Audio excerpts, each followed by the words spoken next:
Mr. New Jersey. Kyrie Irving, you remember him in high school when he wore green and white at St. Patrick's. He's back in those colors with the Celtics. But no question, he left a lasting impact with that big shot and big performance in Cleveland. I agree, Ed. And let me tell you why Kyrie Irving should always get a standing ovation whenever he walks into Quicken Loans Arena. Here's a list of his accomplishments wearing a Cavs jersey. He's a four-time NBA All-Star. He's an Olympic gold medalist. And by the way, he delivered the biggest shot in franchise history to give them their first NBA championship in the 2016 NBA Finals. Kyrie Irving, always striving for greatness, always should get a standing ovation. Deep right corner, 4-3. And he can't get it to go down. It's no good. To Hayward.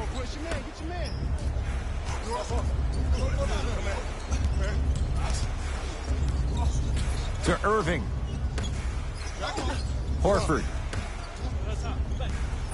Kyrie Irving. First couple didn't go. That one is true. Kyrie Irving won a championship with Cleveland. He won a championship for Cleveland in that Game 7 at Golden State. How is he influenced as a player by that title? Well, I thought he learned how to win at a really huge stage. But Kyrie's always been a leader of his own movement. At times, his voice may have been suppressed because of LeBron James, but there's no doubt about it. When you look at the young players on this roster, when they all rock Kyrie's, you know who the leader of the team is.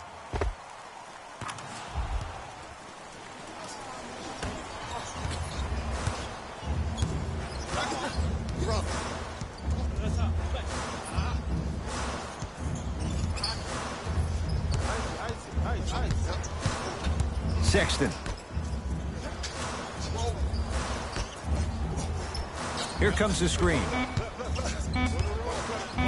Has a look. The screen sets him up for two. That's what happens when you don't force shots. They were patient, they used almost the entire shot clock, and at the end, they got a wide open look. To Horford. Irving. And look out. Jason Tatum finished third amongst all rookies in Rookie of the Year voting. But I say to you this, I agree with what Jaylen Brown had to say.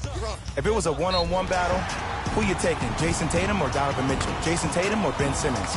I take JT every time. Fires the three, buries it on the catch and shoot. Ooh, that confidence level is so superior. Whenever you start jogging back on defense before the ball even goes through the net, that speaks for itself. Fakes, drives to the rim, and scores. The pro game has really come down to PNRs. Let's see how the defense adjusts.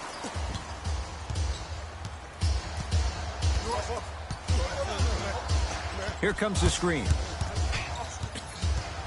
Sexton to Rodney Hood. It's denied by Horford. Sent a message on that one, Ed. To Irving for three. That's off the side of the rim, short. Shooters shoot, period. I don't want to hear any excuses. That's why you're on the floor. You keep doing what you're doing with that superior confidence.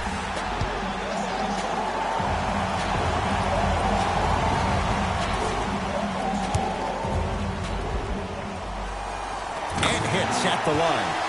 We have both squads set to make some moves right now.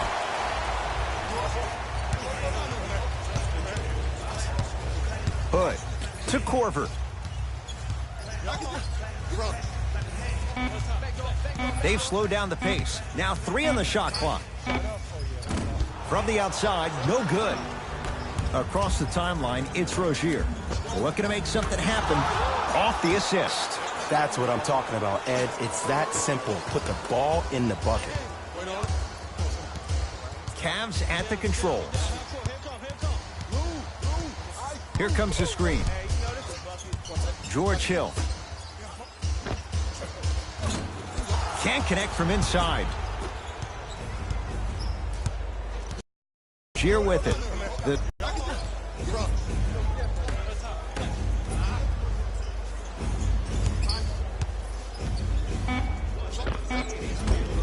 Just off the mark.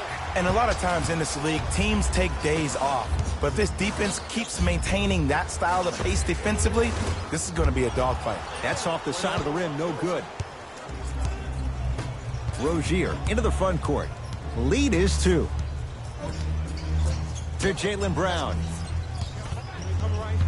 Nothing going here on that drive. To Rozier. 5 on the shot clock. Rozier. And he's fouled. Nice move that time, and he's going to the line for 2. I say this a lot, and it's only because coaches harp on it all the time. Read the scouting report. Know who you can and should send to the line. This is a case of knowing a shooter probably had a better chance of hitting a jumper than he does of hitting the free throws. Hill into the front court. The score 12-8. Here comes the screen.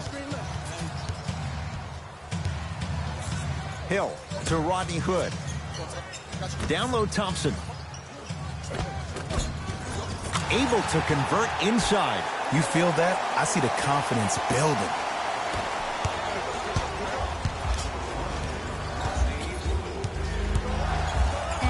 Oh, you could sense that coming. There is a premium market for players with that type of hand-eye coordination.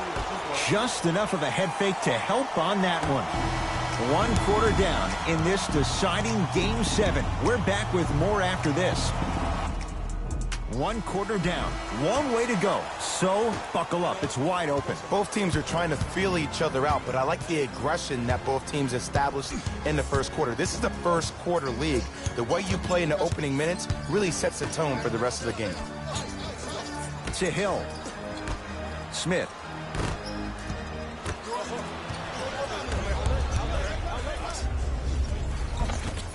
Shot from the lane won't go. To J.R. Smith.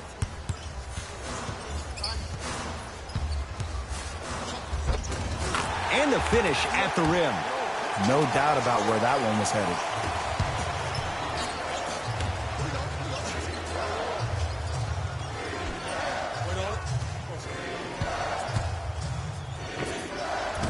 Off the mark. With defense like that, little margin for error. I just love where this takes you into the psychological battle as a player offensively. Was that a great contest, or did you just miss the shot? But now you have me thinking about that the entire next possession. Nance to Colin Sexton. Cavs with 4 to shoot. To J.R. Smith. Lets it fly from long range. Throw it, J.R. It can be no, no, no. Yes, when it goes in. That shot was nice, but that pass, that was the real highlight. Good teams always find a way to get the best shot available. And count the basket inside. You see, you can't actually get mesmerized by the ball. You actually have to focus on the dribbler's belly button. I know that may sound cheesy, but trust me, he can't go anywhere without his core. And they call it. His timing was a tad bit off. To J.R. Smith. Beyond the arc for 3. It's Boston with the rebound. Into the front court, it's Irving. Leads just a point.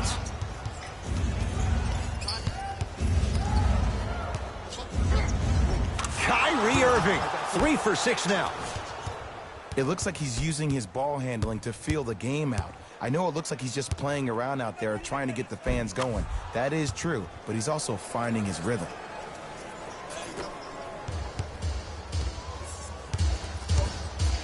To J.R. Smith. Oh, they call the foul, Jay. Welcome to new age basketball. You blow on me, that's a foul.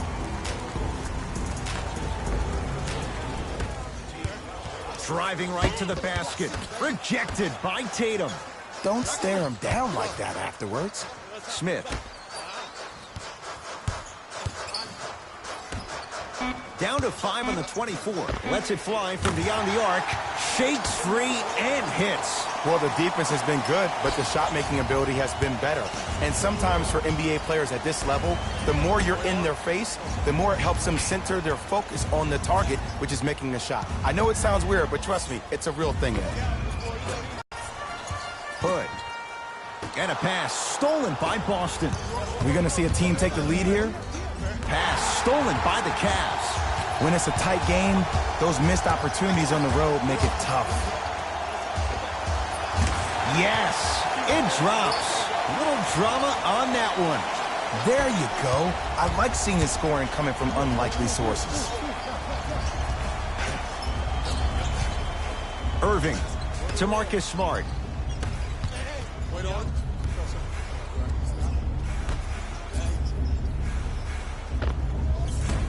Short jumper stays out. Hood to Colin Sexton. And he's fouled. And he earns a trip to the line. Great job, Ed, by the shooter to create contact after the jump. That's how you get to the free throw line. First one goes down.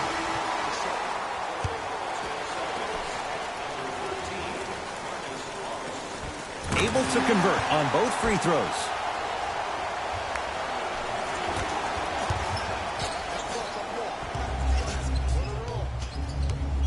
Irving to Marcus Smart. With a drop step. He shoots. Oh, off the mark. Cruises inside for two.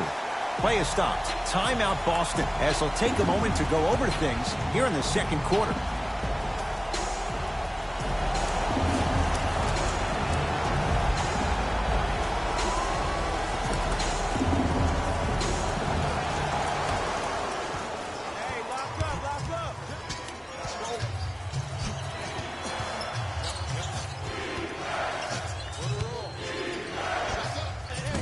Doesn't have the touch. No good.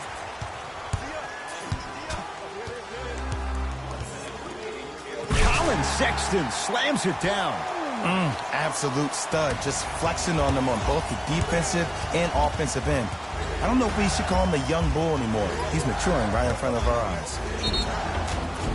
And scores, plus the foul. Al Horford taking it to the basket. And now with a chance at a three-point play.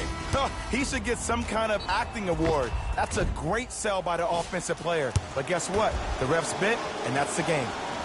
Free throw good to finish off the three-point play. It's back to a 5-point game. Cavaliers with the basketball. Sexton to Rodney Hood. Celtics come away with it.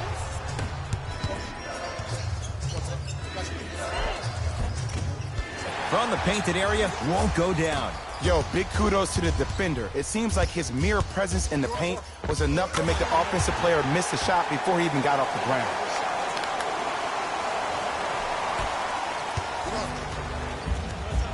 Hayward to Horford.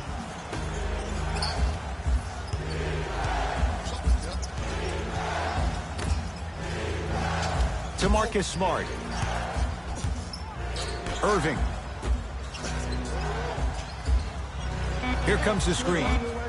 Hayward. Textbook defense. And look, sometimes you don't have it going every single night. Maybe utilize yourself as a decoy and get some teammates involved with your passing.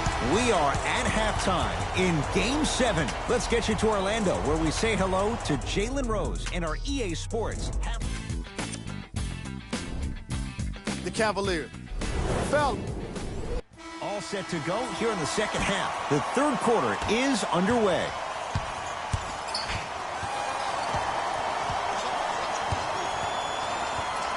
Sexton to J.R. Smith. Here's a chance from long range. It's good. Coach wants to see more from his D. I know the refs on the court all the time, but it doesn't mean they can see every play. Maybe defensively, grab his jersey, step on his toe, do something to kind of change up his pace. Gets it to go. Didn't have many choices there. Lets it fly. You know, for a long time, I've been calling JT a young Paul Pierce because of his isolation moves, in particular in tight spaces. With fadeaways, step backs, whatever you want, he has. Now, that came from watching him a couple of years ago play at Duke Fantasy Camp in the summer. He was going against Jabari Parker for 3 days in a row. 3 days in a row, he gave Jabari the business. Now, this young kid was not even a freshman in college and was scoring any way he wanted to. And you knew that he was destined for success in the league. Danny Ainge got the steal of the draft. Count the basket. A lot of contact. No foul. Did you see that change of direction mid-flight? And also the English he utilized to spin the ball off the rim? That was a thing of beauty.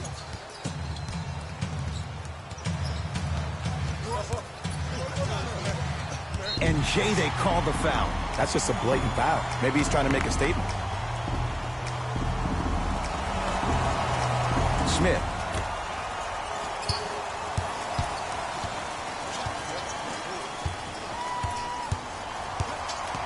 Over to the right side. Smith to Colin Sexton. And finishes strong. Where did that come from? It's like he got in an elevator and went to floor 8. And Ed, I have to say something, okay? 6'3", 6 feet, 5'11", those aren't small guys. In the big scheme of things, they're pretty tall compared to the average person in public. I feel like you're speaking from experience. Everyday experience, my friend. Every day.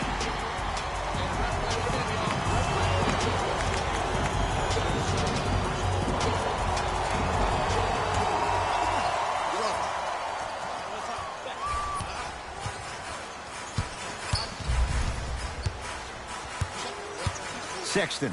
Oh, bad pass, and the Celtics have it. You know, Ed, sometimes you're just more ready to play than your opponent. The intensity and the effort is off the charts.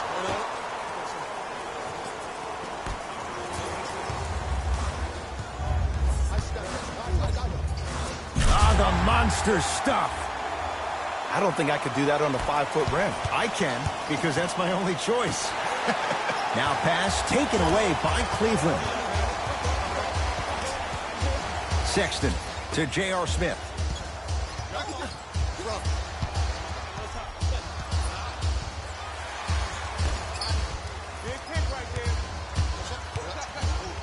The drive, right to the basket. Took it down the lane, but it's no good.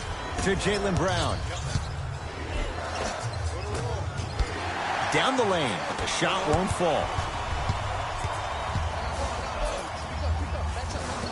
Colin Sexton scores at the rim. I don't know if there's too many games in a row, not enough rest time, but it looks like the defense is stuck in the mud. Heavy legs never equals great D. Some lineup changes now for both clubs.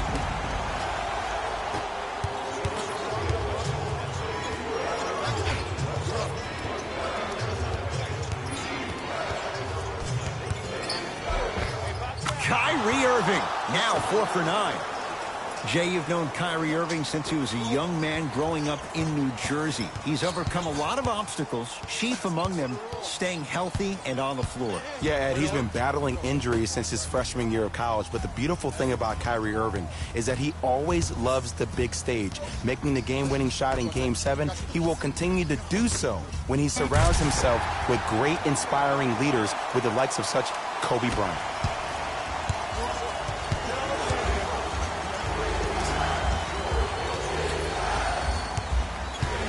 Irving to Hayward.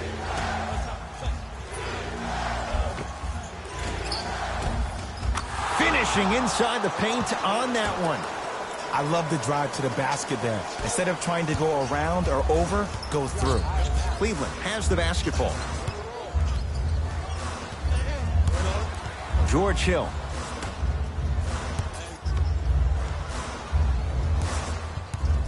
To J.R. Smith.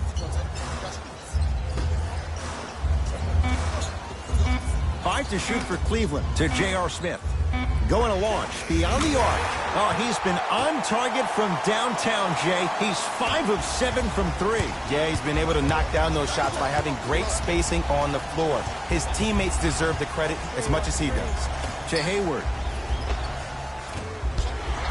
Not that time. That's how you do it. You keep riding him to the basket, and if the refs aren't calling it, keep being physical. Keep knocking him off balance. Hill.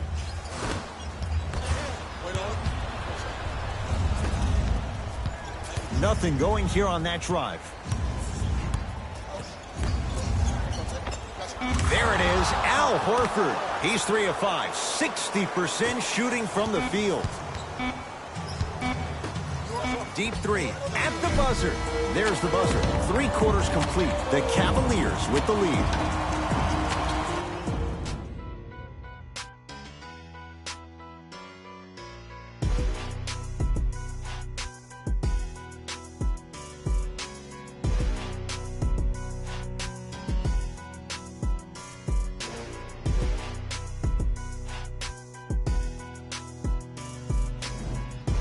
It's the Celtics with the ball as we start this 4th quarter. And, Jay, they have got to get something going quick. They have not looked good at all through 3 quarters. Well, here's the problem. Guys are out here a little bit lethargic, a little bit lackadaisical, and sometimes great teams think they can just turn the light switch on whenever they want. That's not the way great teams need to operate to win championships. That light needs to stay on all the time. Korver to George Hill. George Hill, better late than never. That was his first shot, and it goes down. Well, we got a chance to firsthand watch something be created. I think we just watched an epidemic of passing. I've never seen something like this before.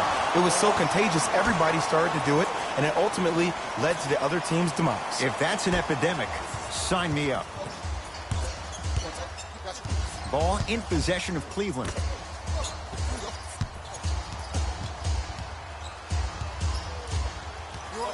Nance to Hill. Gets it in the left corner. Sexton to Korver. From long range, he's got it for 3. And here's the setup, Ed, down the stretch.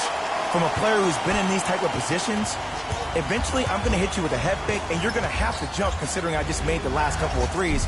And that's when I find an easy way to get to the rim or force the defense to collapse to kick out for, guess what, another one. And too much contact. Those cat-like hands almost got a steal. New blood coming in for both sides.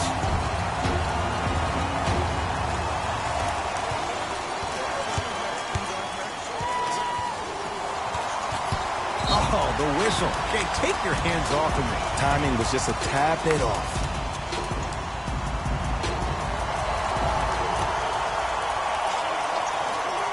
Hood to Korver.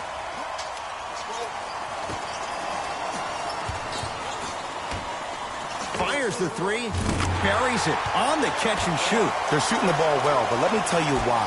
They're already ready to shoot before they even catch the ball. Look at their hands. Their hands are ready, providing a target. So when they catch that ball, they go right into their shot. We call that being shot ready. 4-3. That'll be a winning formula in overtime every time. Answer a 2 on one end with a 3 on the other. Ed, tell me if I'm wrong, but I think a 3 is more than a 2, correct? That is great math, my friend. To Rodney Hood. Sexton. Won't go. Nothing going here on that drive. To Horford. Deep right corner. To Rozier. Perfect feed to set up the basket. Scary Terry was born during the playoffs last year. He helped Boston achieve what many critics, including myself, thought was impossible without superstar teammates being healthy. He's a pit bull defensively, so quick laterally with a strong upper body frame and a great center of gravity. He plays with a ton of grit and determination, and that's just what you need in a depth guard who can answer the bell when called on. Missed it. Almost a foul. They let it go. Well, you can't finish with your right hand on the left side of the rim. You actually have to use your opposite hand. Steve Nash is one of the best at this. Different shots at different angles, high off the glass, expecting that there are trees down below with long wingspans that can block your shot. Now the Celtics going to use a timeout as they make sure they're all on the same page here in the 4th quarter. Both coaches dipping into their reserves. Changes coming onto the floor. Hayward. Tatum gets it to go. Coach cannot be happy with that closeout. We love to break this game down analytically. We even love to break it down more psychologically. But sometimes it's just about settling into the game. Seemed like in the first half, things were rushed. Now we finally see them have their composure and their poise. Shot from the lane won't go. That pass stolen by the Cavs. I tried to work the clock here, but you have to take care of the ball in this possession.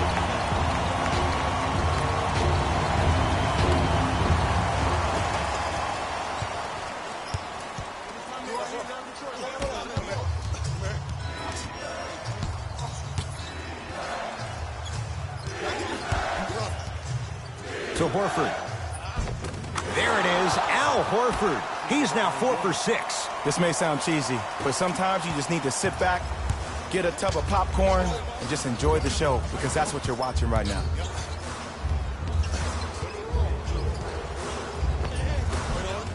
Hayward the rebound. Nothing going here on that drive. Now preparing to shoot at the line. Ed, as a defender, you cannot, I repeat, you cannot foul in the act of upward motion into your shot. Your timing needs to be better. Jason Tatum, couple of free throws on the way. For his career, 82%. Nope, first one does not go. Knocks down the second after missing the first.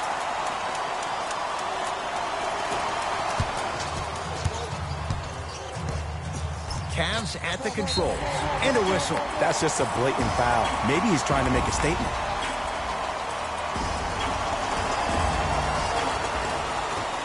Sexton to Rodney Hood. And he hits. Clearly not afraid of the spotlight here because that was not an easy look. Timeout Boston. That's their second of the final 3 minutes. No more timeouts left the rest of the game. Hayward to Irving. Fires the three. Now that's a contest. And big-time coaching strategy by the staff right there, utilizing their bench, keeping fresh legs on that shooter consistently throughout the course of the game. And hits the first free throw. Can't connect on the second, and he splits the pair. Couldn't keep it in. Out of bounds off Jaylen Brown.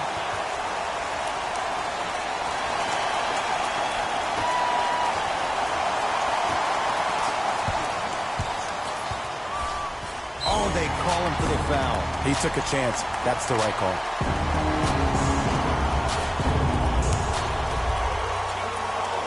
And he connects on the first free throw. So he hits the first, misses the second. For three, tough shot there for Jaylen Brown. No good.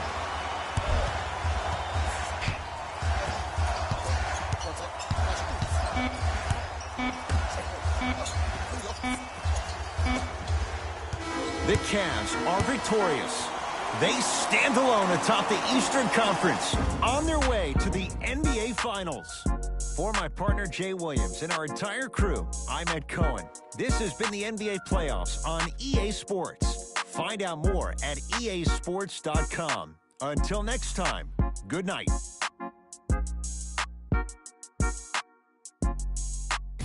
Taylor Rose here, and I've got your EA Sports post-game wrap-up. The Cavaliers have every reason to celebrate right now, but they know their job isn't done till they've made friends with that Larry O'Brien trophy. They'll be representing the East on their way to that goal. What you see here is how the majority of the points were scored for the Cleveland Cavaliers. The Celtics were eliminated from the playoffs today, and I'm sure there are no words that can make them feel better right now. Making the playoffs can be considered a success, but that's probably not what they want to hear right now.